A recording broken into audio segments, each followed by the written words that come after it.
senão dá problema depois. Ok, então, hoje é a nossa terceira aula. Eu espero que desde já vocês estejam notando aí que essas primeiras aulas, elas são bem introdutórias, né, no sentido de anunciar o que a gente vai fazer e do que está por vir, né? A gente viu na última aula a questão do método, já demos ali uma viajada panorâmica naquilo que a gente vai tratar no decorrer desse curso, e eu espero que vocês já estejam aí sedentos, né, com água na boca, desejando se alimentar daquilo que virá mais adiante, tá bom? Nessa aula de hoje, o que é que nós iremos ver? Primeiramente, né, nós iremos saber separar, melhor dizendo, né, um texto para a exegese. Então, a gente, quando vai estudar um texto, extrair do texto o significado dele, a primeira coisa a ser feita é saber separar o texto, não é pegar qualquer texto, né? A pessoa, às vezes, vai para a Bíblia, tem lá, pega um texto que está no meio, por exemplo, de um diálogo, e ele começa a dar o significado, interpretar esse texto a partir sem levar em consideração o contexto daquele diálogo ali. E aí você corre o risco de tirar a palavra do seu contexto e, consequentemente, você não dizer exatamente o que o texto quer dizer. Certo? Acontece muito, às vezes, principalmente com quem utiliza a Bíblia, né, como uma roleta russa, né? Vocês já ouviram falar nisso, né? Que é a pessoa pegar o texto, sair folheando e dizer: Senhor, fala que eu quero ouvir a tua voz, e aí ele cai num texto lá, num versículo, que ele não sabe bem por que aquele versículo foi dito, mas ele atribui o seu contexto, ele coloca o seu contexto ali naquela passagem, e ele dá o significado que ele deseja, né? E não aquilo que a Bíblia tem a dizer. Nós já falamos aqui nas aulas anteriores o perigo da exegese, né? A exegese que é o contrário da exegese. Enquanto a exegese nós guiamos para fora, nós extraímos do texto para fora, na exegese a gente coloca no texto aquilo que a gente quer. Então, assim, hoje a gente vai aprender a separar um texto, né? Separar um texto bíblico para a exegese, tá certo? E aí eu espero que a gente possa, no final da aula, ter domínio desse conteúdo. Além disso, também iremos entender o que é uma tradução ou versão bíblica, né? Aqui eu já adianto para vocês sabem muito bem que a Bíblia não foi escrita em português, né? Graças a Deus nós temos o trabalho de muitos estudiosos que traduziram a Bíblia, fizeram excelentes trabalhos, né? E a gente precisa entender o que é uma tradução, né? Para que a gente não olhe para a tradução e julgue que a tradução seja perfeita. Por quê? Porque há muitas pessoas que acham que uma tradução é perfeita, ela diz exatamente aquilo que o texto bíblico quer dizer.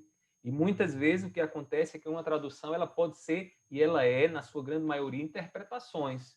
Né? O que é uma tradução? Essa tradução que você tem aí, a NAA, a NVI, a ARA, né, que é a atualizada, corrigida, né? Elas são todas interpretações, elas interpretam, né? Elas são resultado da exegese de uma equipe, né, que estudou os vários aspectos teológicos, literários, né, da passagem bíblica, e determinaram que o significado de determinadas palavras lá na língua original é aquela que ele coloca lá. Então, assim, as traduções, elas são interpretações. É por isso que você vai ouvir muitas vezes alguns estudiosos dizendo: não, o ideal é que você leia a Bíblia no original. Por que ler no original? Porque você vai perceber a gama de possibilidades que uma palavra, por exemplo, no original, no hebraico, no grego, ela tem na tradução, né? E aí, uma boa tradução, a gente vai ver, ela acaba sendo uma tradução que ela produz em nós uma certa ambiguidade. Por quê? Porque você vai perceber que ela poderia ser traduzida e compreendida de outra forma. E aí, na tradução, para os tradutores, para tentarem ser mais próximos daquilo que é dito e coerentes, né, com a teologia e outros fatores, eles fazem as suas interpretações, tá certo? Então, desde já, eu quero que você não pense aqui que eu estou dizendo que não vale nada a tradução, não é nada disso, pelo contrário, louvado seja Deus pelas traduções que nós temos, né? E hoje nós temos vários tipos de traduções. Agora, o que a gente não pode é sacralizar uma tradução como se ela fosse perfeita, né? Só tem ela, só ela quem diz a verdade. Não pode, porque qualquer tradução que seja é uma interpretação dos tradutores em relação ao texto original. Então, a gente vai entender um pouco mais sobre isso, sobre essa questão da tradução e as versões bíblicas, tá bom? E aí, obviamente, que a gente, uma vez que a gente entende o que é uma tradução, aí vem a pergunta, pastor, qual a melhor tradução, né? Qual a melhor tradução a ser usada, né? E aí surgem muitas discussões com relação a isso. O que é uma boa tradução? E aí, detalhe, né? Uma boa tradução para o trabalho exegético, né? Não é apenas ser uma boa tradução, mas uma tradução que nos sirva na hora de nós estudarmos o texto, pesquisarmos o texto. Eu já adiantei para vocês aqui um fator muito importante, né? Uma boa tradução que vai pegar de fato a palavra lá no original e trazer para nós, ela vai nos dar muitas palavras ambíguas, palavras que elas podem ser interpretadas com dois sentidos, né? E aí cabe ao exegeta, cabe a você que está estudando a Bíblia, definir a partir do contexto, a partir da pesquisa, qual o significado ali que fica melhor naquele texto ali. É por isso que a gente tem tantas traduções, né? Tantas traduções. Por quê? Porque são os tradutores dizendo como melhor deve ser comunicada aquelas palavras que estão lá na língua original. Eu espero que ao final desse curso vocês se interessem, né? A Escola de Pregadores, por enquanto, não tem um curso de línguas, né? De hebraico, de grego, mas seria muito interessante se depois vocês pudessem fazer, porque ia ajudar muito vocês nesse contato aí com as línguas originais e não ficarem à mercê das interpretações, tá certo? Eu não estou dizendo que, mais uma vez, eu falo isso porque tem alunos que dizem, mas o pastor é um liberal. Pelo amor de Deus, né? Afaste-se de mim esse epíteto, né? Mas, assim, as traduções, elas são boas, mas elas não são perfeitas, e a gente tem que ler com esse pensamento crítico, né, para que a gente possa ali encontrar uma palavra melhor e também aprofundar, entender mais profundamente o que o texto tem a dizer, tá certo? Então, a gente vai ver essas três coisinhas aqui, e eu queria que vocês pudessem levar em consideração na hora de avaliar o conhecimento dessa aula, tá bom? Vamos lá, vamos prosseguir aqui na nossa aula de hoje.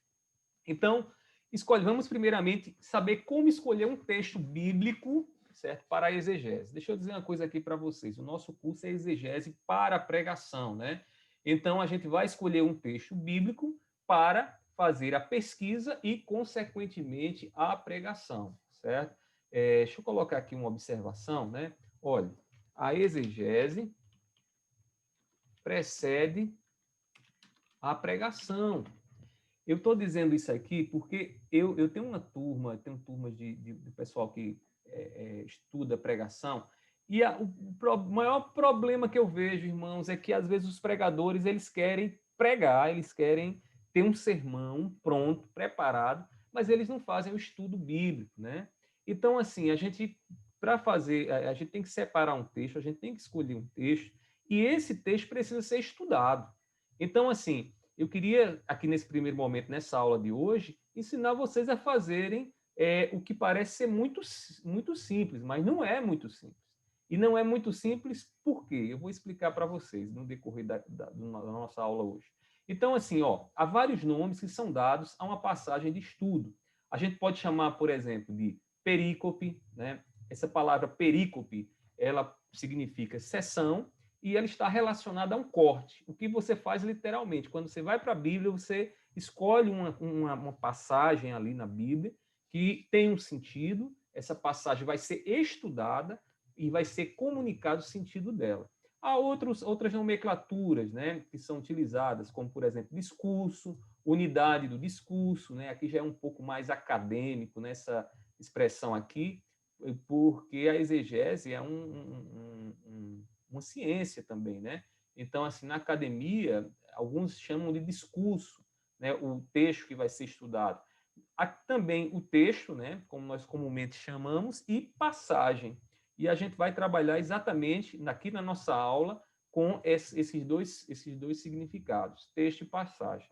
Na última aula, eu pedi para vocês fazerem a leitura lá de Mateus capítulo 5, versículo de número 13, né? Vocês fizeram lá a leitura, tal, mas eu queria que vocês lessem o contexto, né? E aí eu sei que vocês leram do capítulo 5 ao capítulo 7 de Mateus, e vocês devem ter percebido que essas palavras aqui de Jesus, elas estão dentro do chamado Sermão do Monte, ou Sermão da Montanha.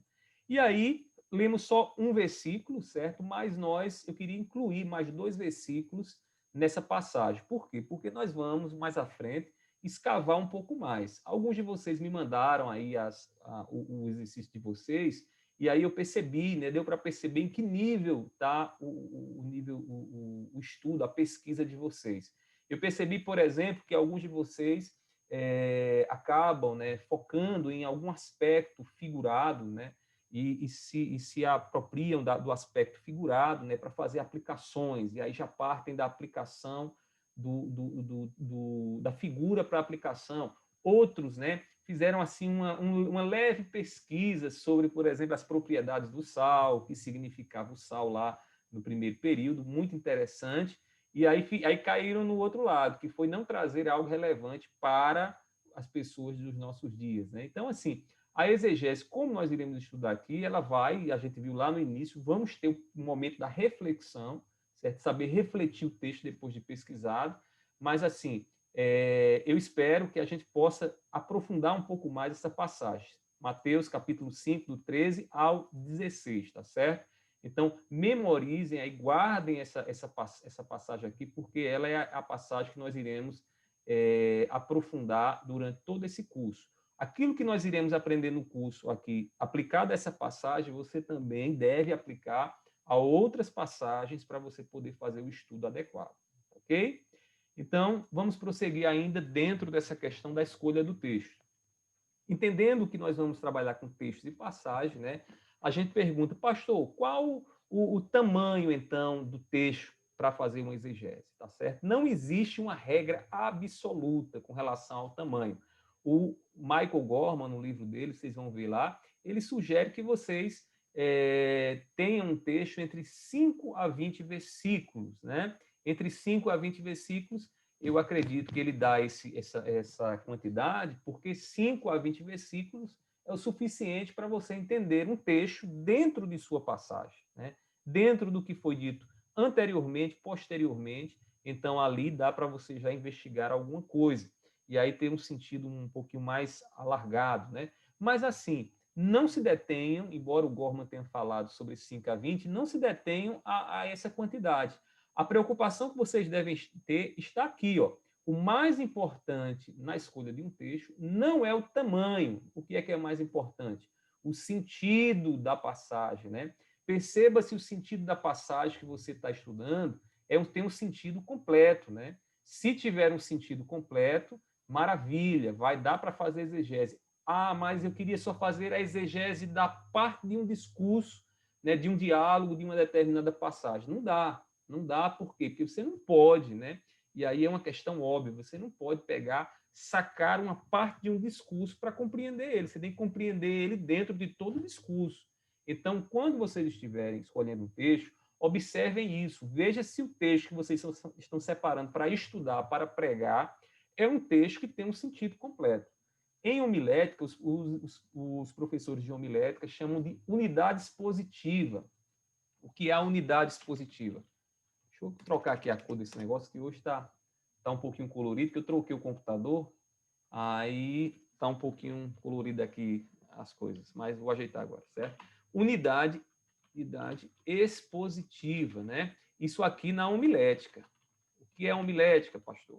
A homilética é a arte da pregação, né? A arte e a ciência da pregação, onde a gente estuda lá a questão de como organizar o discurso para que esse discurso seja compreendido pelos nossos ouvintes. Então, assim, a gente precisa estudar o sentido completo da passagem, que também é chamado de unidade expositiva, tá certo? Então, assim, nada de sacar um texto sem levar em consideração o contexto em que ele está, tá ok? Então, o tamanho do texto, qual deve ser? Não é o importante, embora você tem que ter a quantidade de versículos suficientes para você poder fazer o estudo, tá certo? Mas o mais importante é você observar o sentido, qual é o sentido que está ali. De fato, aquela passagem completa de estudo, o que aquele momento, que aquela situação, né, aquela perícope ali quer dizer. Então, você tem que se preocupar com isso aí, tá ok? Aí vem a questão, né? Como é que a gente deve, então, encontrar, como é que a gente encontra o início e o fim desse sentido que a gente está buscando no texto? E aqui eu vou dar para vocês algumas orientações importantíssimas. Primeiramente, ao ler um texto, busque indicações de começo e fim das unidades de pensamento e expressão na Bíblia.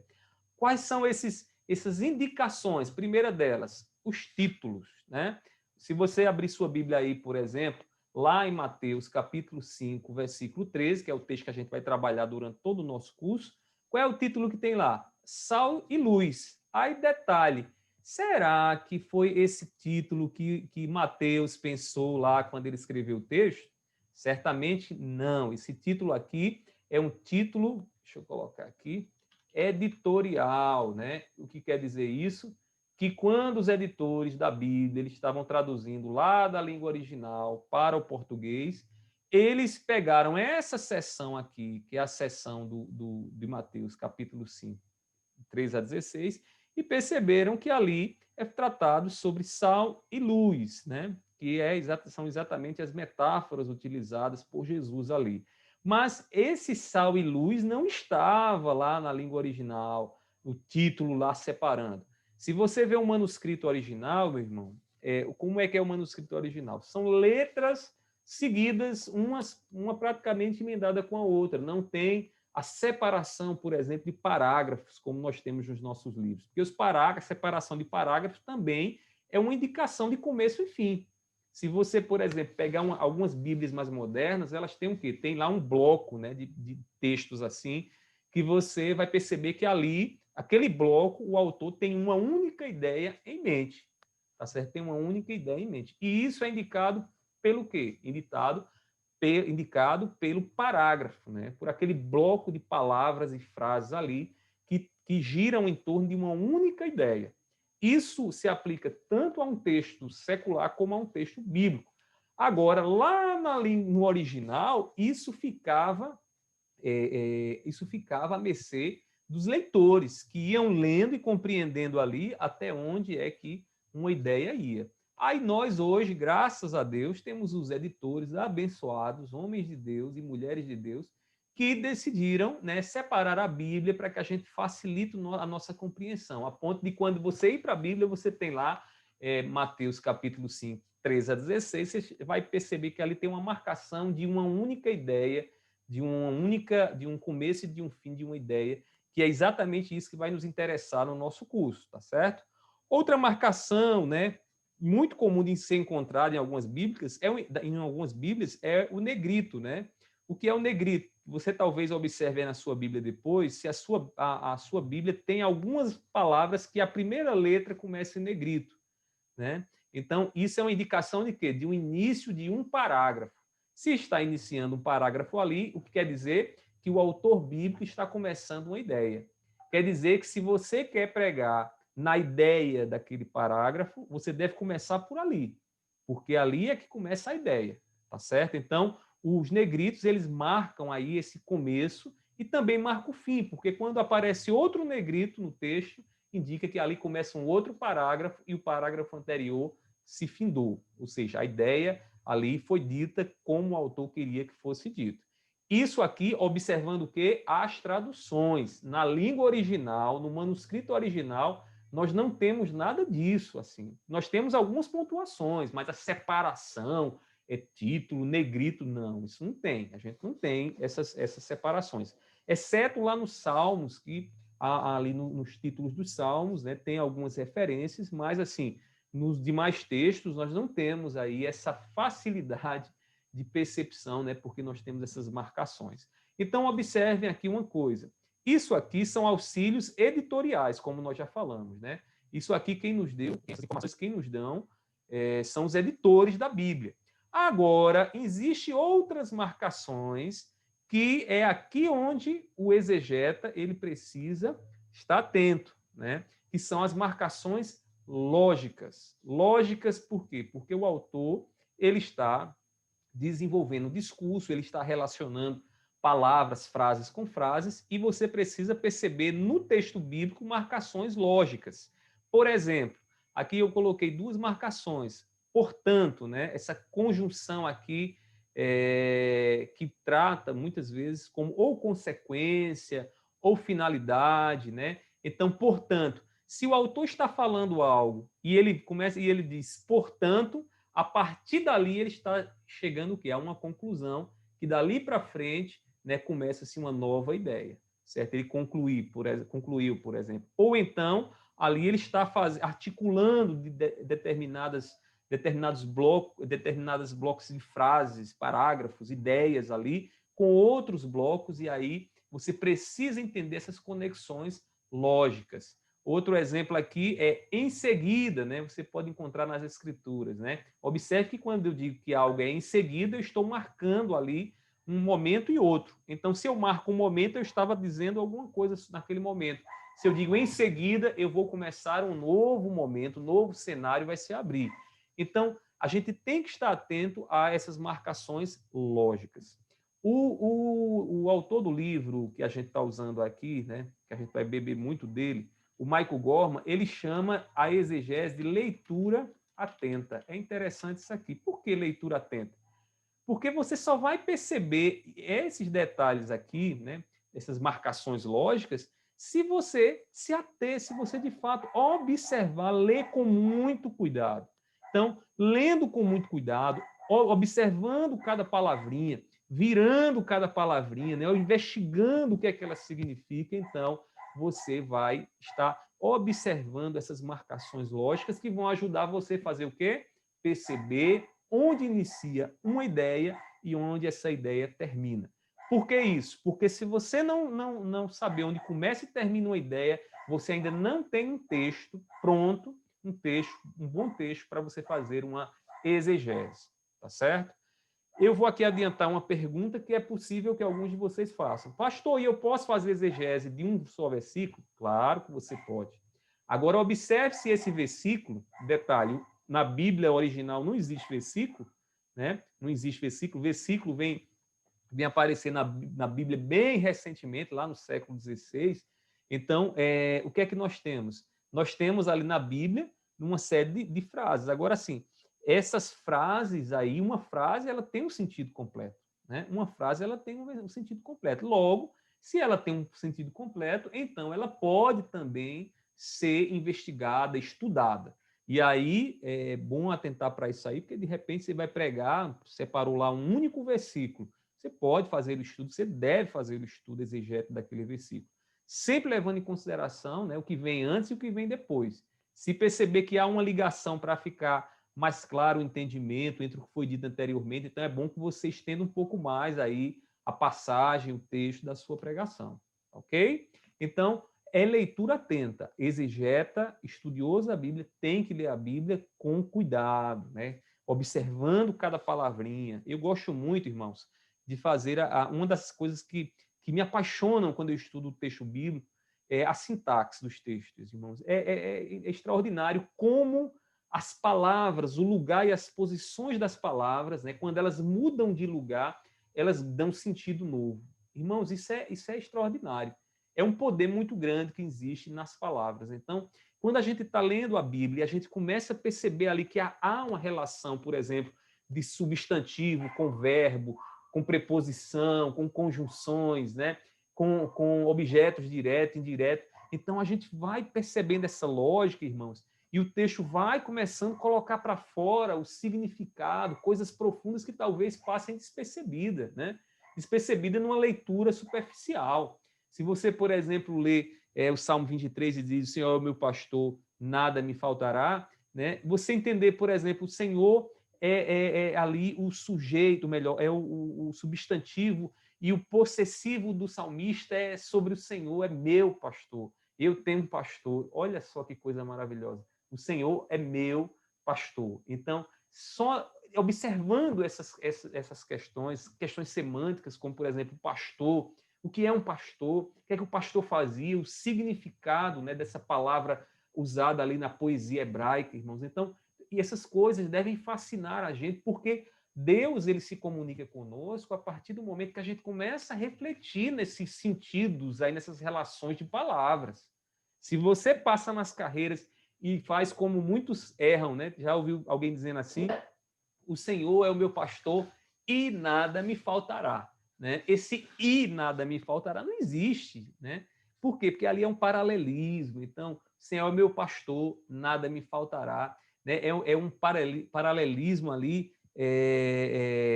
que traz uma ideia de consequência. Deus é meu pastor, qual o resultado disso? Nada me faltará. Ainda há um aspecto sinônimo ali, né? Se ele é meu pastor, assim como ele cuida de uma das ovelhas, ele cuida também de mim, e ele não permitirá que nada falte. Estão observando, irmãos, que riqueza existe quando a gente observa as palavras? Então, assim, observar as marcações lógicas de um texto bíblico é fazer uma leitura atenta, é observar aquilo que a relação que as palavras têm, a fim de encontrar ali o que, nesse caso aqui, como a gente está falando, o texto será estudado, aprofundado na nossa exegese. Ok? Vamos prosseguir, então. Prosseguindo aqui na aula. Para se certificar, irmãos, do tamanho da passagem, além das marcas editoriais, aqui é uma sugestão, consultem comentários, certo? Comentários bíblicos. Deixa eu dizer uma coisa para vocês. Eu não sei como é que vocês compram livros, tá certo? Mas se vocês são pregadores, se vocês vão alimentar igrejas, vão liderar grupos de discipulado, vocês têm que ter uma biblioteca de consulta. E um dos livros que vocês têm que vocês vão mais utilizar são comentários. Lembra que a gente falou na aula inicial aqui acerca dos diálogos que acontecem, né? Que acontecem na exegese. Que diálogos são esses, né? A conversa que nós temos com outros estudiosos que também estudaram o texto que a gente escolheu para a nossa pregação. Então, os comentários bíblicos, eles têm o que lá? Eles têm exegese. Se for comentários bíblicos exegéticos, né? Porque existem dois tipos de comentários. Existem os comentários exegéticos e existem os comentários expositivos, né? Os expositivos, né? Positivos, né? Os expositivos, eles se diferem dos exegéticos porque os expositivos, eles são mais devocionais. Então, assim, você lê, por exemplo, um comentário do pastor Hernandes Dias Lopes, você não vai ter ali um comentário, uma discussão exegética acerca da cultura, do tempo, da história, do que aconteceu, do significado de palavras. Você vai ter ali um texto onde o que é dito acerca do seu significado, ele é dito com o propósito de ser aplicado na vida dos leitores. Então, assim, priorizem na hora de comprar livros comentários que sejam exegéticos, comentários que abordem o texto, né, observando os três aspectos da exegese. Quais são eles? A história do texto, a literatura do texto e a teologia do texto. Então, priorizem comentários exegéticos. E nesses comentários, o que é que nós vamos encontrar? Nós vamos encontrar nesses comentários ali autores já definindo onde começa uma ideia e onde termina. Então, se você está com dúvida na hora de escolher o texto para a sua pregação, vá até o comentário que você tem aí na sua biblioteca, que é exegético, e veja onde o autor está discutindo ali, de onde até onde. Isso também vai te ajudar a perceber onde uma ideia termina e onde uma ideia começa e termina, tá certo? Isso é muito importante. Aqui fica uma dica para você utilizar os seus comentários bíblicos, tá certo? Além disso, cuidado. Olha o que o Michael Gorman disse aqui para nós, tá bom? Alguém poderia ler essa passagem aqui, essa expressão, por favor? Liga o microfone e leia. Um dos erros mais óbvios que devem ser evitados é escolher uma passagem que comece e termine no meio de um pensamento ou momento dramático. Olhem só o que é que ele está dizendo aqui. Atentem para esse detalhe aqui, ó. Escolher uma passagem que comece ou termine no meio de um pensamento, né? No meio de um pensamento. É complicado. Você está lá, saca uma palavra e no meio do pensamento do autor, ou melhor, uma frase no meio do pensamento do autor, e quer interpretar ela, quer dar o significado dela, sem levar em consideração o que é dito anteriormente, isso pode ser problemático. Da mesma forma, no momento dramático, né? No momento dramático, onde o autor ali está, de repente, num diálogo com outro personagem da história ou do momento, e você precisa atentar bem para isso. Eu trouxe aqui um exemplo para vocês sentirem. Observem, abram a Bíblia de vocês aí, lá em 1 Coríntios, capítulo 11. 1 Coríntios, capítulo 11, versículo 1, e vejam um detalhe nesse texto. Isso aí fica claro para nós, mostra para nós que a gente não deve confiar 100% naquilo que os editores fazem com as suas traduções, tá certo? A gente tem que observar, ler com muito cuidado. Ele diz assim o texto, ó, eu vou ler o texto aqui, acompanha aí na Bíblia de vocês. 11:1 diz assim, Paulo dizendo, sede meus imitadores, como também eu de Cristo, certo? Detalhe, estão observando que logo abaixo do versículo 1 tem logo um título, O que foi que aconteceu aqui? Os tradutores não, aqueles que separaram a Bíblia em versículos, né? O que foi que eles fizeram? Na hora que chegou aqui no capítulo 11, versículo 1, eles colocaram esse versículo 1 aqui como se esse versículo 1 começasse uma nova história a partir do capítulo 11, a partir no início do capítulo 11. Só que tem um detalhe.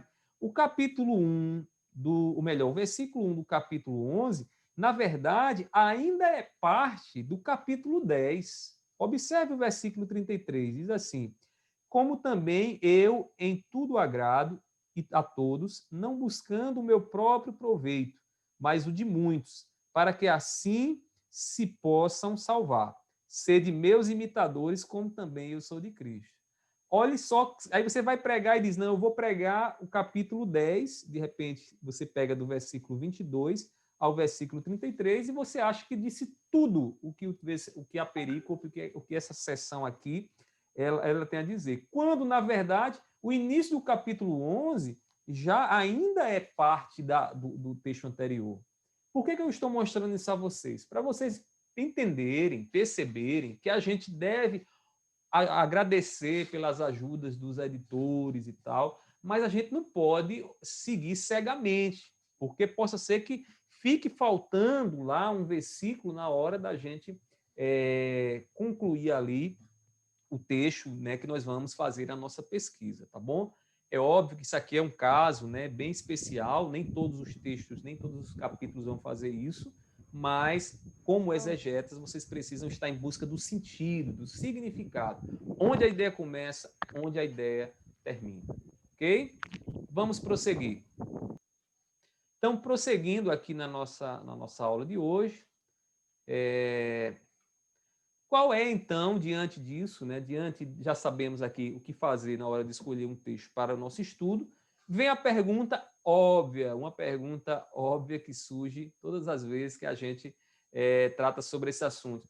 Qual é, então, a melhor tradução? Aí nós temos hoje um mundo de traduções. Nós temos de traduções mais formais, mais tradicionais, né? Há traduções mais dinâmicas, há paráfrases em alguns casos, né? A gente poderia aqui dizer, por exemplo, que nós temos aí a Corrigida Fiel, né? A Almeida Corrigida Fiel, que é uma Bíblia que ela se utiliza apenas, né, de alguns manuscritos, né? Alguns manuscritos que são considerados, né, de um valor bem tradicional. Temos a corrigida também, que ainda elas ela segue uma tradução mais formal e também dentro dessa tradição, mas nós temos, por exemplo, uma NVI ou uma NVT ou uma NAA, que já são bem diferentes da tradução. A gente percebe que a maneira como os tradutores eles traduziram e deram essa tradução é bem diferente.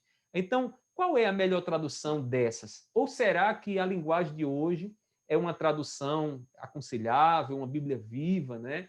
Ou quem sabe até a mensagem lá do Eugene Peterson, né?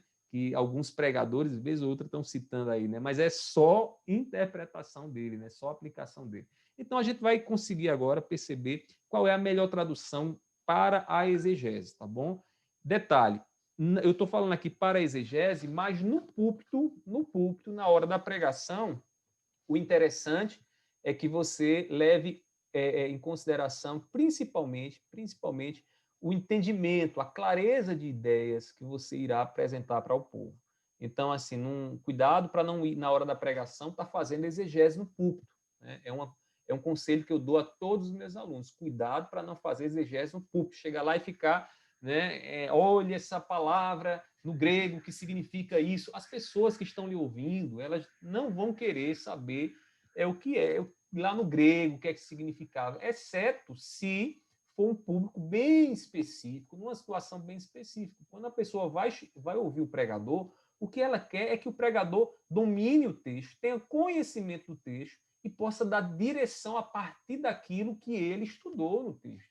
Então, ele chegou ao entendimento da passagem, logo, ele pode fazer a aplicação daquela passagem. Agora, chegar no púlpito e ficar fazendo exegese, certamente vai ser um problema, né?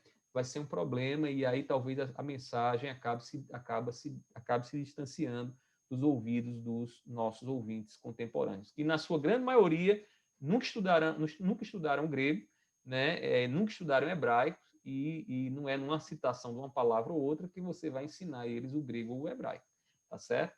Então, vamos lá. Qual é, então, a melhor tradução a ser utilizada na exegese, nesse momento de estudo, de pesquisa?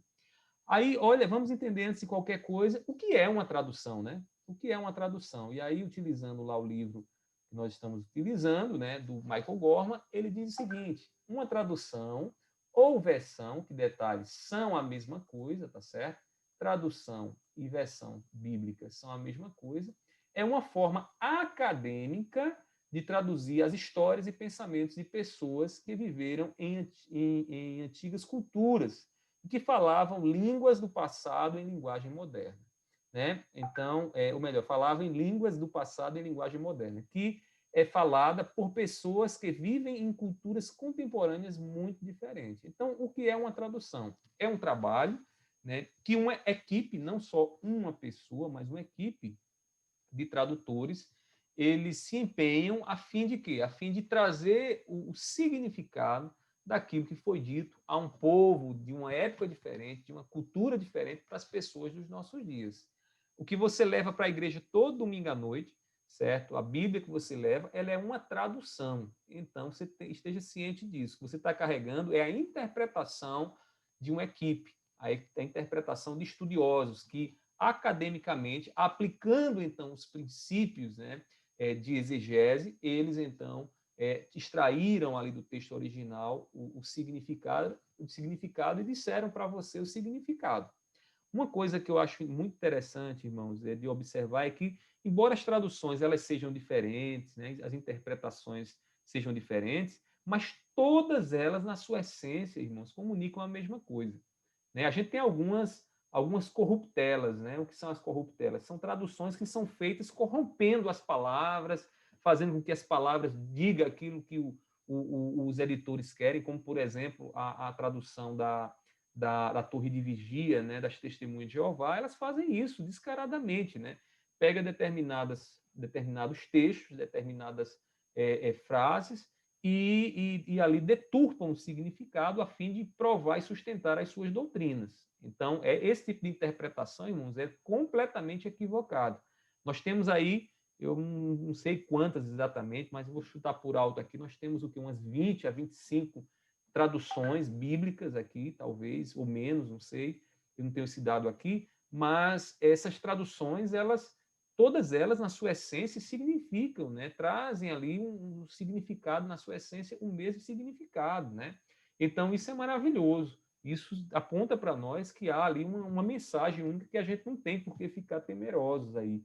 Mas aí temos que ter cuidado na hora de fazer a tradução. Aqueles que vão fazer tradução, aqui vai uma dica: cuidado, sempre que você traduzir algo que fugir do que a equipe de tradutores fizeram, do trabalho deles, tome cuidado, porque você pode estar dando um outro significado aí, e certamente vai ser um significado complicado, problemático, certo? Mas aí é bom ter esse cuidado.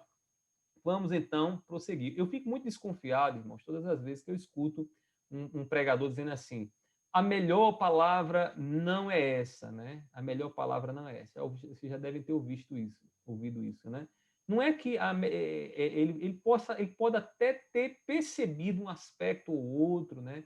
que os tradutores não perceberam e tal, mas temos que ter muito cuidado quando a gente diz esse tipo de expressão, porque a gente tem que embasar aquilo que a gente está dizendo, né? Não é porque eu gostei, poxa, eu achei mais claro para mim. Às vezes, uma tradução que é muito clara para nós, ela pode estar completamente distante do que é dito no original, certo? Eu digo a vocês, já adiantando, que uma boa tradução ela vai ser sempre ambígua, ela vai dar sempre possibilidades de interpretação para o leitor.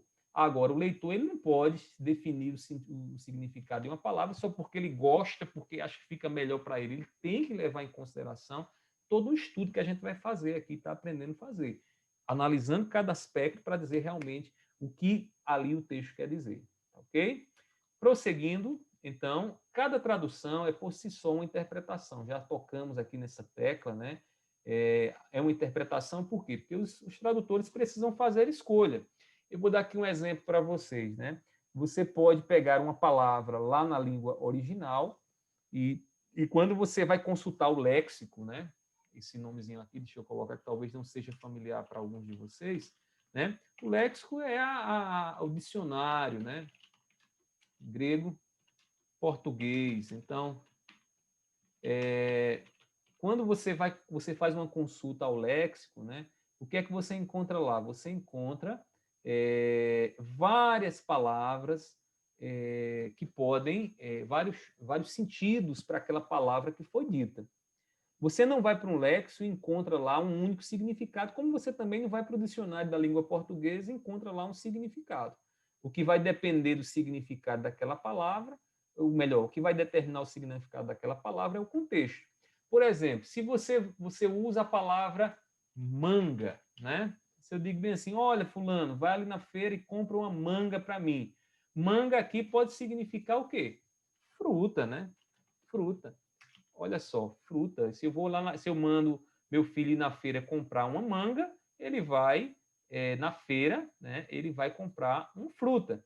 Mas se eu estou passando de repente numa loja de confecção e alguém diz bem assim, olha, nós temos camisa de manga curta, né? Eu não posso entender que ali camisa de manga curta é uma manga pendurada numa camisa. Manga ali significa o quê? Uma peça, né? Ou uma parte da vestimenta. Olha só os significados para uma palavra, né? Uma parte da vestimenta. Então, manga, ela pode ter significado. E o que é que vai determinar isso? O contexto. Na Bíblia também é do mesmo jeito. Você não pode pegar uma palavra e simplesmente achar que, porque ela está lá, ela já tem um sentido definido. Por exemplo, palavras que se repetem muito na Bíblia, irmãos, são palavras muito difíceis. Por quê? Porque elas podem ter vários significados. Palavras como fé, justiça, reino, né? Tudo isso, essas palavras que têm uma repetição muito grande, quanto maior a repetição, né, mais problemática é para a gente dar o significado delas, tá certo? Eu poderia ainda dizer aqui, ainda levando esse exemplo aqui, que manga também poderia ser manga do verbo mangar, né? Mangar, ação de zombar, né? Olha só. Então, manga, né? Fulano manga de cicrano, né? Então, ele está zombando de fulano. Então, observem que há vários significados nas palavras. Na Bíblia também é do mesmo jeito. E a gente tem que ter muito cuidado na hora de fazer as nossas interpretações. O que é que os tradutores fazem? Eles interpretam. A Bíblia que você tem são interpretações. Então, assim, na hora de escolher uma Bíblia para a exegese, você tem que buscar uma Bíblia que faça menos interpretação possível, que traga para nós um sentido mais próximo do que foi dito originalmente. Isso para a exegese. Isso para a exegese. Ah, pastor, e eu estou fazendo discipulado, eu estou com uma classe de discipulado de novos convertidos. Aí já é outra história. Aí você tem que trazer uma linguagem que seja muito clara para as pessoas. Logo, quanto mais interpretativa, melhor. Logo, uma linguagem nos dias de hoje, né? Uma linguagem nos dias de hoje, é uma linguagem que vai lhe ajudar, por exemplo, no primeiro contato com aqueles que estão começando a fé agora. Mas se você é um estudioso, se você está estudando aqui para entender o significado, você já amadureceu, você sabe que precisa buscar o que está lá na Bíblia, e para isso precisa consultar a língua original, estar mais próximo da língua original, então você precisa de uma tradução que seja menos interpretativa. Aí vem a questão, pastor, e que tradução é essa menos interpretativa? Eu vou mostrar aqui a vocês agora, certo? Existem dois grupos de traduções bíblicas. Quais são os grupos? As traduções que priorizam a forma, essa forma aqui, entenda-se a forma do texto original, a gente chama de formal, uma tradução formal, equivalência formal. Por quê? Porque os tradutores eles levam em consideração como está dito lá na língua original e dizem o seguinte: eu vou traduzir numa palavra que seja o mais parecido com aquilo que é dito na língua original.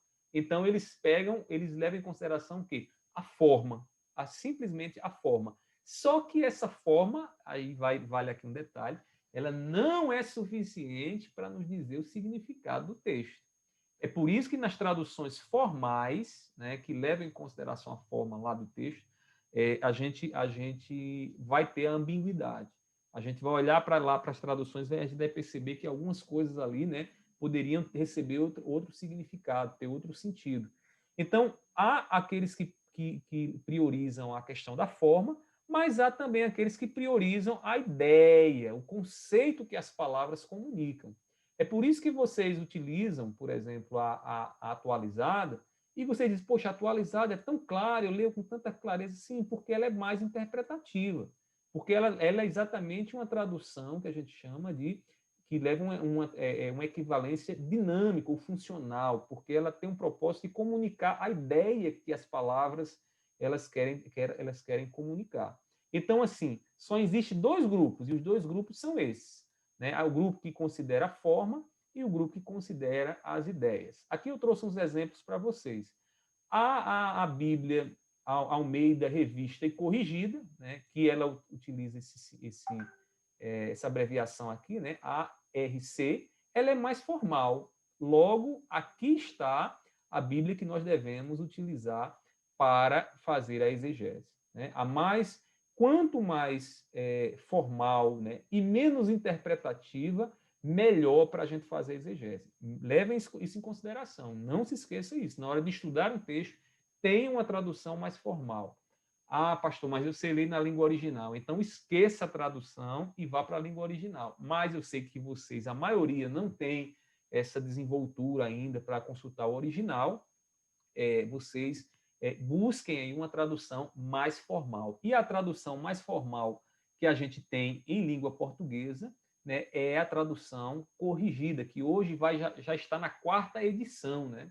A 4ª edição é uma tradução muito interessante e você tem que ter uma delas na sua biblioteca, tá ok? Aí, uma tradução, um exemplo de tradução mais dinâmica, a Nova Almeida Atualizada, é a que eu uso no púlpito, né? Eu uso no púlpito a Nova Almeida Atualizada. E uso ela no púlpito por quê? Porque no púlpito eu tenho que ser claro com as minhas ideias. Então, eu faço exegese em casa com a corrigida e no púlpito, na hora de pregar e ler em voz alta para as pessoas, eu estou mais preocupado com o conceito, com a ideia que vai ser transmitida. Por exemplo, evangelização, Nova Almeida, NVI, NVT, são excelentes. Por quê? Porque falam de forma muito clara os conceitos que estão nas Escrituras. Ah, pastor, mas eu quero fazer uma análise profunda da palavra justificação. Então, você tem que começar pela corrigida, tem que começar pela formal, porque é exegese. E exegese você vai fazer lá na consulta, né, na sua biblioteca, no significado das palavras, buscando entender mais aí a fundo o que significa a ideia de justificação. Tá certo? Então, aqui nós temos os dois exemplos do que seria uma tradução mais formal e uma tradução mais dinâmica. Só tem esses dois grupos aí. Não tem uma... Ou você vai comprar uma Bíblia em um grupo ou no outro. Tá certo? Não tem como você ficar no meio termo, não. Ou num ou no outro. Tá bom? Aí, eu recomendo que vocês tenham, certo, na biblioteca de vocês, uma corrigida, para, no decorrer do curso, vocês utilizarem ela na hora de estudar o texto, tá certo? Vamos prosseguir aqui ainda. Prosseguir na aula. observação importantíssima, né? Nenhuma tradução é perfeita, ou seja, tem tradições aí, igrejas, né, mais tradicionais que olham para determinadas tradições. Eu vou citar aqui um exemplo, né? Tem algumas vertentes de igrejas pentecostais que consideram a Bíblia corrigida, né, a sua Bíblia padrão, né, a Bíblia padrão a ser utilizada em qualquer momento. E aí a ideia é, uma vez que os tradutores eles foram mais próximos de traduzirem os termos, né, a forma das palavras lá do original, logo ela está mais próximo do original, né? Então eles acabam sacralizando determinadas traduções. Só que nenhuma tradução é perfeita, como eu já disse a vocês. Por que, que não é perfeita? Porque toda tradução é interpretação, e na interpretação é que surgem os problemas, né? Então, por outro lado, a gente vê, por exemplo, traduções mais dinâmicas, onde o evangelho é comunicado e é entendido de forma muito clara. Então, assim, a gente também não pode cair no outro exagero e dizer, não, então a tradução X, NAA, ARA são as melhores e as mais perfeitas. Não, todas elas têm imperfeições. Tem escolhas que vão deixar a gente na dúvida. Será que realmente a melhor escolha foi essa na interpretação, no significado da palavra? Então, assim, elas não são perfeitas, tá bom? Então, entendam bem isso aqui, para não saírem daqui sacralizando lá, de repente, as traduções mais formais e jogando no lixo as traduções mais dinâmicas, tá bom? Então, para o propósito da exegese, dê preferência às traduções com equivalência formal. Como eu já disse a vocês, qual é essa? A corrigida, tá certo? A corrigida é a que nós temos com equivalência formal. Se você não tem, adquire, é baratinho. Hoje em dia, você compra uma Bíblia corrigida, simplesinhas aí, bem a um preço bem acessível para vocês, tá bom? Essa tradução vocês vão utilizar onde? Vão utilizar ela na hora da exegese. No púlpito, eu recomendo a vocês que vocês utilizem uma tradução mais dinâmica, certo? Para que as pessoas, a grande maioria, compreenda, entenda realmente a sua leitura. Lembre-se que numa pregação, o Deus já começa a falar na leitura, né? Até porque a palavra de Deus é a Bíblia, não é a palavra do pregador. Então, o pregador, quando ele começa a ler a Bíblia, Deus já está falando. Se as pessoas compreendem com clareza aquilo que o pregador está falando lá na leitura, então já é uma bênção, Deus já está falando, Deus já está ali usando aquilo que está sendo dito, e se for uma leitura, né, obedecendo ali os pontos, a respiração, né, aí sim a mensagem chega de forma impactante na vida das pessoas. Então, na hora da pregação, utilize uma mais dinâmica, mas para estudar, fazer exegese, fazer esse curso, eu recomendo que vocês tenham uma tradução mais formal. Tenham, pelo menos, uma corrigida e depois dê uma olhadinha na corrigida fiel também, que é interessante, ok? Vamos prosseguir aqui, para a gente finalizar a nossa aula de hoje. Então, olha só aqui algumas razões para a gente escolher a equivalência formal, as traduções mais formais. Primeiro, elas permitem ver a ambiguidade dos textos, né? Então, como já disse aqui, quanto mais formal, mais ambígua algumas palavras vão ser. E isso não é ruim para o exegeta. Por quê? Porque o exegeta ele vai perceber as possibilidades de traduções que vão ali aparecer naquele texto. Então, é interessante que isso aconteça. Além disso, geralmente, né, nas traduções mais formais, uma palavra-chave recorrente, ela acaba sendo colocada também, repetida no texto. E repetições em texto bíblico, irmãos, é muito importante, porque repetições eles remetem à ênfase, a algo que o autor bíblico está querendo chamar a atenção. Então, você consegue notar isso numa linguagem mais formal, numa corrigida. Mas se você vai, por exemplo, para uma NVI, você não vai perceber isso. Por quê? Porque os tradutores eles vão ter o cuidado de para o texto não ficar maçante, eles vão acabar usando termos sinônimos, eles vão acabar dando outro significado ali a determinadas frases. Né? Então, você tem que ter cuidado aí nessas repetições, e aí, se você quer saber onde é que essas repetições aparecem, um texto mais formal certamente vai ajudar a você perceber isso. Tá bom, irmãos? Então, aqui nós percebemos e batemos o martelo. Qual é a tradução que a gente vai utilizar no nosso curso? Tradução mais formal. Que tradução mais formal é essa? A corrigida, tá bom? Então, aqui nós encerramos a nossa aula de hoje e nós vamos abrir agora para as perguntas para que vocês possam receber algum esclarecimento com relação àquilo que foi dito. Detalhe, hoje nós não teremos exercício, certo? Mas se preparem, porque na próxima aula eu vou passar mais alguns exercícios para vocês, que a gente vai começar a colocar a mão na massa, tá certo? Detalhe, o texto que nós utilizaremos no nosso curso para a exegese é o texto lá de Mateus, capítulo 5, versículo 13 a 16, né? Então, lá, Jesus, depois de ter dito lá as bem-aventuranças, Jesus vai dizer aos seus discípulos, vocês são o sal da terra, vocês são a luz do mundo. A gente vai entender o que isso significa, que implicações tem isso, o que é que Mateus queria dizer aqui, repetindo e falando essas palavras de Jesus, tá bom? Então, aqui nós já temos o quê? O texto escolhido, nós já fizemos aí a escolha do nosso texto. Daqui para frente agora é colocar a mão na massa e ver como é que a gente deve lidar com esse texto, tá bom? Alguém gostaria de fazer alguma pergunta, alguma observação? Fique à vontade para que a gente possa ajudar você.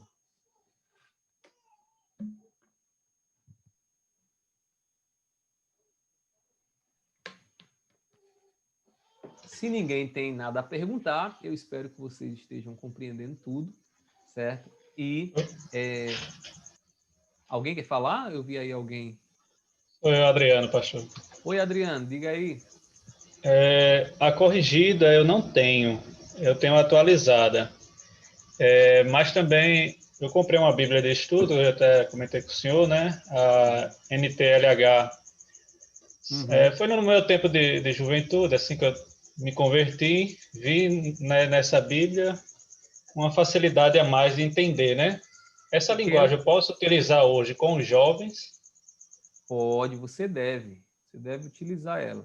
Você Eu percebeu... faço uma exegese numa corrigida ou atualizada, mas... Não. Quando for Deixa não, eu né? explicar aqui.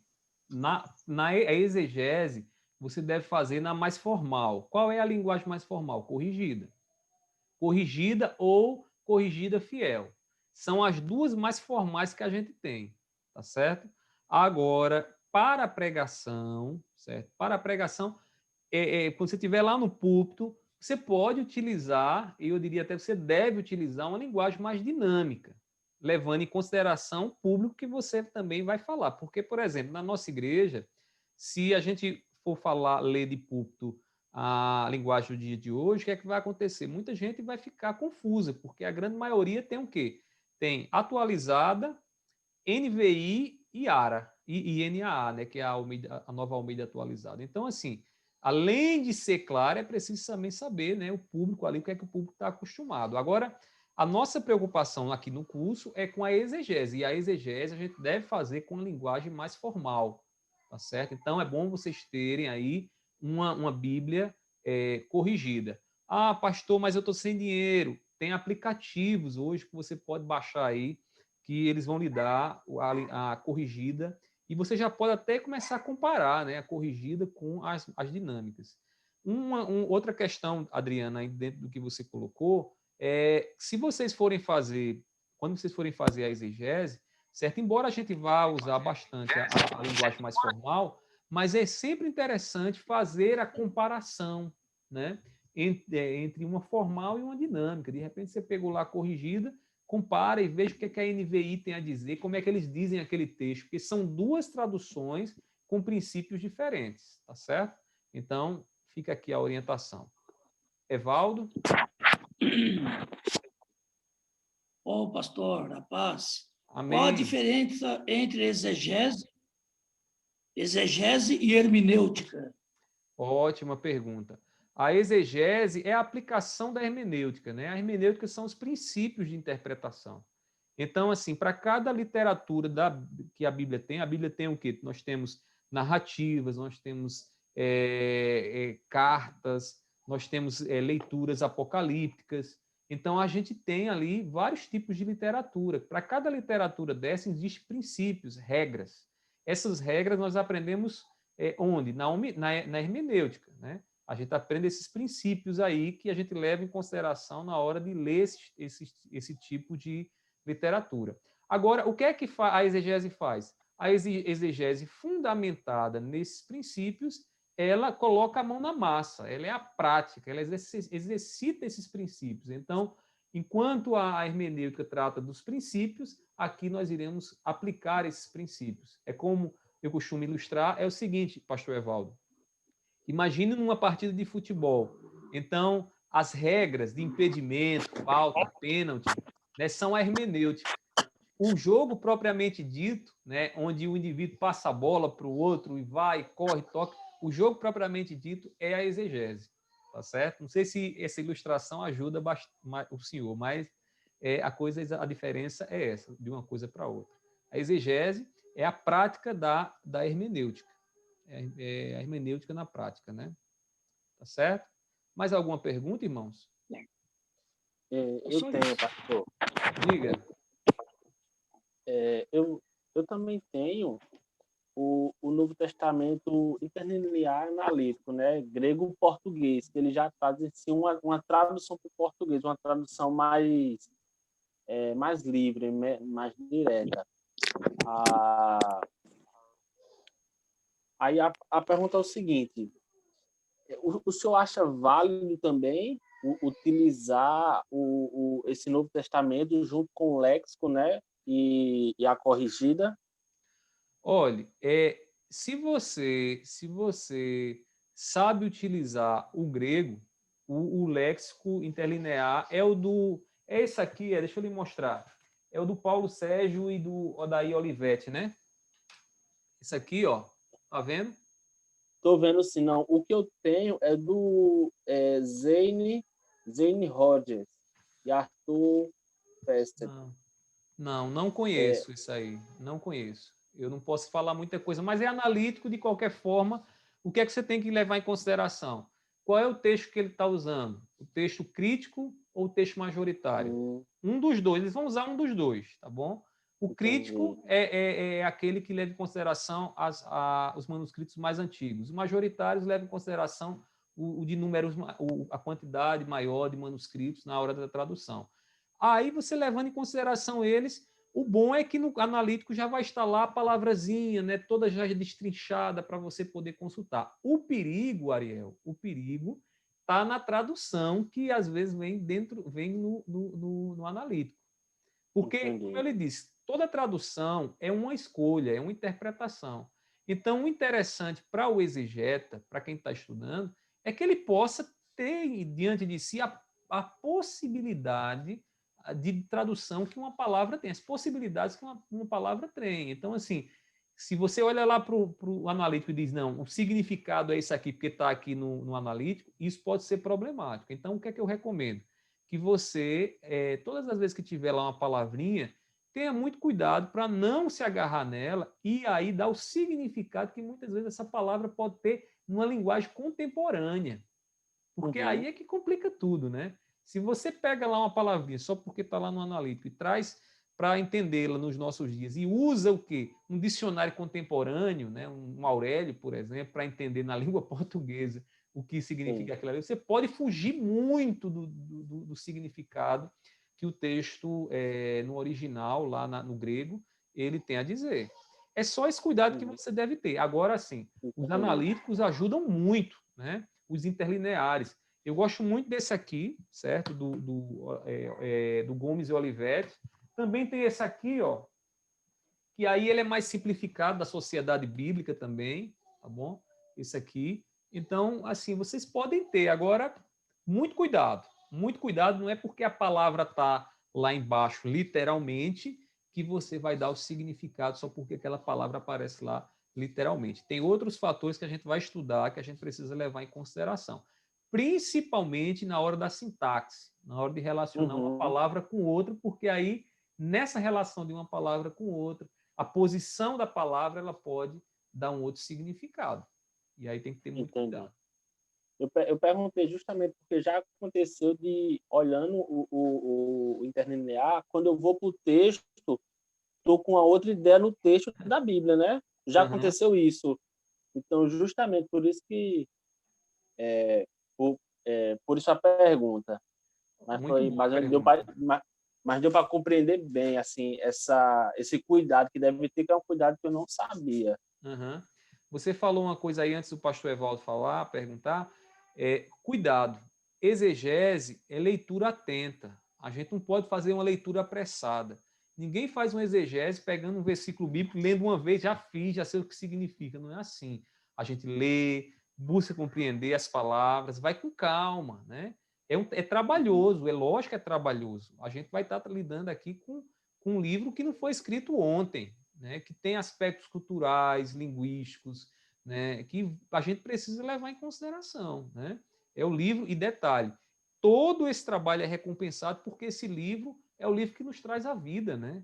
A nossa vida está nele, então a gente precisa se esmerar para a gente poder saber realmente o que está ali. E vocês, principalmente vocês que estão fazendo esse curso, tem pessoas que vão ser orientadas pelo que vocês vão dizer. Então, assim, não tratem com menosprezo a leitura. É uma exegese, eu faço de qualquer jeito, pego lá e vou fazer. Não é assim, não, meu irmão. O livro que você está tratando é o livro mais importante para nós cristãos que nós temos. Então, a gente tem que tratar com cuidado, tá bom? Pastor Evaldo? Pastor Evaldo? Você tinha levantado a mão, pastor? Se não, mais alguém gostaria de fazer alguma colocação, alguma pergunta, fiquem à vontade. Se não, então nós Pastor, vamos... Oi, Vitor. Diga aí. eu queria pedir que o senhor falasse um pouco, brevemente, sobre revisar a exegese. Revisar a exegese. Você está Sim, falando do revisar a exegese no processo de aprimoramento, já no final da exato. Por exegese? exemplo, eu faço uma exegese para essa semana, né? E aí daqui a um ano eu vou pregar no mesmo texto, entendeu? Ótimo. Veja só, a exegese ela não é um trabalho acabado, né? A exegese ela requer que a gente esteja sempre aprimorando aquele texto que a gente está estudando. Aí você poderia perguntar, pastor, e por que não é um trabalho acabado? Por que eu não faço um estudo de dois dias, uma semana num texto bíblico que já tem o resultado final dele? Porque o trabalho exegético é uma aproximação que a gente faz à mente e às experiências do escritor bíblico. E essa aproximação que a gente faz, aquilo que o autor bíblico quer comunicar, às vezes nós não temos todas as informações que a gente desejaria ter. Algumas informações nós precisamos pesquisar um pouco mais, ler um pouco mais, buscar talvez até em outros idiomas o que é que aquilo ali significa. Então, assim, o trabalho exegético ele vai estar sempre passando por esse processo de revisão, de aprimoramento. Uma dica que eu dou a vocês, para a gente ser bem prático, é o seguinte: você fez a exegese de um texto, estudou um texto, chegou lá um significado, com a conclusão do significado. O que é que você deve fazer? Utilize os comentários que você tem na sua biblioteca, né, para você poder ir aprimorando. E esse aprimoramento não é pegar o que o cara lá do comentário falou e colocar na sua exegese. É criticar mesmo aquela posição que você tem, aquela postura, aquela interpretação que você deu ao texto. A gente vai ver a partir da próxima aula como é que acontece. Você chegou ao significado lá de uma passagem. Seja crítico àquela posição que você tem. Não é para duvidar dela, mas se ela for de fato a interpretação mais plausível para aquele texto, você não tem o que temer os argumentos que vão aparecer, porque esses argumentos vão corroborar o significado dela. Então, esse é o processo de revisão, de aprimoramento que a gente deve fazer, e faz parte de uma etapa, né, do processo exegético, como a gente falou inicialmente, que a gente chega realmente a uma conclusão dentro de toda a pesquisa que a gente fez, e aí a gente começa, então, a bombardear o texto e a começar a dialogar com outros exegetas, né, acerca dos argumentos a favor ou contra em relação àquele significado. Tá certo? Não sei se eu fui claro para você, Vitor. Se não foi, pode perguntar aí que a Foi gente sim, vai... pastor. Foi sim. Obrigado. Nada. Pastor, Diga, pastor. existe comentário exegético de toda a Bíblia? Existe, sim, Você sim. pode indicar? Posso, sim. Olha, tem alguns comentários. Por exemplo, o Champlin, que é um comentário já já assim, de muito tempo, né? O Champlin tem algumas dificuldades de interpretação, né? Alguns posicionamentos teológicos dele que a gente tem que ter cuidado. Mas, assim, é exegético, e bem exegético. Por quê? Porque o Champlin ele coloca, por exemplo, no comentário dele, pastor Evaldo, o texto tanto no hebraico como no grego, como cita também algumas partes em aramaico lá, e ele mesmo dá a interpretação, né, que ele está fazendo exegese, e vai fazendo relações lá com a cultura, com a linguagem, né, com a retórica. Então, ele faz esse diálogo. É óbvio que o Champlin, ele faz a exegese dele. O que você precisa fazer não é pegar a exegese de Champlin para você, é conversar com o Champlin. É você, por exemplo, perceber que lá um determinado texto estava usando a palavra X de uma maneira, e Champlin percebeu que, levando em consideração os argumentos X e Y, o significado mais interessante é aquele que ele deu. Mas você tem que concordar com Champlin? Não, você tem que pesar, né, na balança aí os argumentos que o Champlin vai levantar para ver se realmente é aquilo que chega mais próximo daquilo que você tá pesquisando. Outro comentário que você pode utilizar, aquele que aí é da Bíblia toda, viu? É o comentário de Bolinha, lá da Vida Nova, né? Eu utilizo muito esse comentário de Bolinha. Né? De Bolinha por quê? Porque deixa eu mostrar para vocês aqui, ó. Vou pegar aqui um deles. Eles têm essas bolinhas na frente, tá vendo? Aí chama comentário de bolinha, desde a minha época do seminário que a gente chama de bolinha. Mas ele faz parte de uma série Cultura Bíblica. Todos esses comentários eles são exegéticos, porque são exegeses, né, feitas pelos seus autores. Não é para, mais uma vez eu digo, pelo amor de Deus, irmão, não vão para comentário e vão pregar comentário na igreja. O comentário vai ajudar a elucidar e mostrar para você, aprimorar em você a interpretação que você está dando naquele texto. É assim que a gente usa o comentário bíblico. Agora tem uns menores, como por exemplo aqui o comentário do Moody, né? Que na verdade não foi o Moody quem escreveu, mas foi uma equipe, né? Uma equipe que escreveu esse comentário. Ele é mais conciso, mas as informações são exegéticas, porque são análises históricas, literárias e teológicas das passagens. Esse comentário também aqui eu indico, assim, se você quer um de peso, esse não seria o primeiro comentário, tá bom? Mas, assim, é interessante você ter ele na sua biblioteca. Também, outro comentário muito bom são esses aqui, que tem a coleção, deixa eu pegar aqui para mostrar a vocês, ó. Esse daqui que tem a coleção desses vermelhinhos do Novo Testamento e esses daqui do Antigo Testamento, né, da editora Cultura Cristã. Os do Novo Testamento eu acho melhor do que os do Antigo Testamento. Eu acho eles mais exegéticos. Né? Mas, assim, o do Antigo Testamento também é bom, só que eu acho, como são autores diferentes, às vezes eles são mais superficiais assim, na análise. Então, se você quer dar uma conversada com argumentação mais profunda e mais detalhada, eu acho que o Novo Testamento, dessa coleção aqui da Cultura Cristã, é mais interessante que vocês tenham, tá bom? E tem também outro que é o do Carson, né? Que só tem um aqui na minha biblioteca. Eu pretendo, no futuro, quando o Papai do Céu abençoar mais um pouquinho, a gente comprar o restante dessa coleção aqui, tá certo? O D.A. Carson, extremamente exegético, moderno, né, para a gente, e um compêndio de João, ó, olha o tamanhozinho aqui, e as letrinhas são bem miudinhas, né? Ele é muito exegético, esse livro. Então, qualquer desses, pastor Evaldo, que o senhor adquirir aqui, vai lhe ajudar a ter esse diálogo aí com esses exegetas, tá bom? Obrigado, pastor. Nada. Mais alguma pergunta, irmãos, para a gente encerrar? Como eu disse a vocês, são 20 minutos, né? Então, o tempo aqui já extrapolou para a gente, tá bom?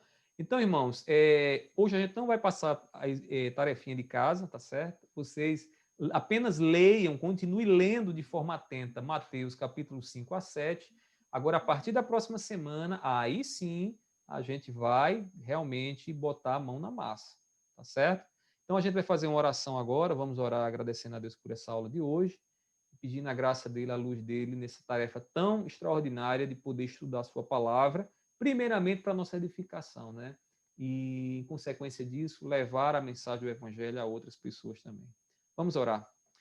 Meu Deus, nós te agradecemos, Senhor, mais uma vez por essa noite, pelo Senhor ter nos permitido, Senhor, estar juntos para aqui aprendermos mais de todas essas técnicas que servem para a glória do teu nome. Te peço, seja com cada um dos meus irmãos, aqueles que nesse fim de semana estarão expondo a tua palavra, dá ousadia, sabedoria, Pai, que eles possam comunicar o teu evangelho, Cristo Jesus, Deus, aqueles que ainda não te conhecem, que vidas possam ser edificadas e alcançadas para a glória do teu nome. Recebe a nossa gratidão nessa noite, abençoa-nos ainda naquilo que temos para fazer, em nome do teu Filho amado Jesus. Amém. Irmãos, Deus abençoe vocês, tenham todos um ótimo fim de semana, e se Deus nos permitir, na próxima